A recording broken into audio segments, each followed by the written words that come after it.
What's up, y'all? Welcome back. Doing another tutorial today, and we're going over the backside 180 late flip, back 180 late backfoot flip, whatever you want to call it. I know we did a lot of basic tricks recently, and this is like the opposite, just doing something rare today. I actually learned this trick, what was it, maybe like 07, 08, and first time I saw someone doing it was Chaz Ortiz. He was just doing it over the hip at Tampa Am back when he was a little sprout, just doing it every try, and I saw it and I was like, wow, that looks super cool. And I actually learned this before I learned how to just do a regular late flip, so in my opinion I think this one's actually easier than just a regular straight late flip, and I'll explain that in a minute. But you should know how to backside 180 before doing this trick, and I don't think you have to learn how to do a straight late flip. If you know how to, it's really going to help. But like I said, I didn't learn how to do a straight late flip before doing it 180. So this is how I set up for it. I have the back foot with my heel hanging off, you know, the toes kind of pointed towards the end, and you'll see what that's for. It's basically just for me to slide up into that position and give it that small flick as I'm spinning. So you wind up for the backside 180, and once you pop, this is where all the trouble comes and the extensive practice is going to take place. And it's really just about that small flicking motion with the back foot, and it's a lot harder than it looks.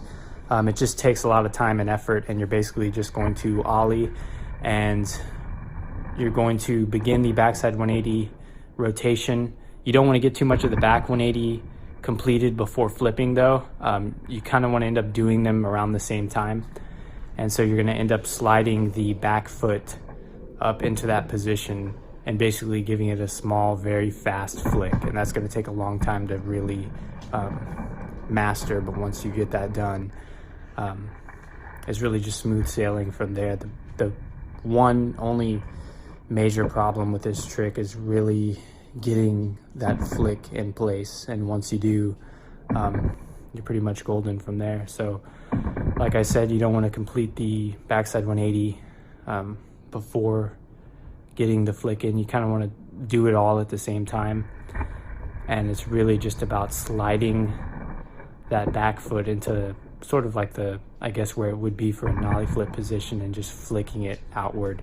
And I think what makes it easy in this case is that you're spinning in the same direction that you're flipping. So if you can see where my back foot is flipping, I'm already spinning in that direction. So it's okay. You don't have to keep the flip straight. In fact, the whole goal is to keep the board spinning in a 180 rotation. So, you know, it gives you a lot more room for error when it comes to flipping it, because the goal is not to you know, keep the board straight and do a late flip. It's okay to actually spin, because of course you're throwing the 180 in there. So that's my take on the backside 180 late flip. The majority of this trick, like probably 90+% of it, is just you getting used to that late flip.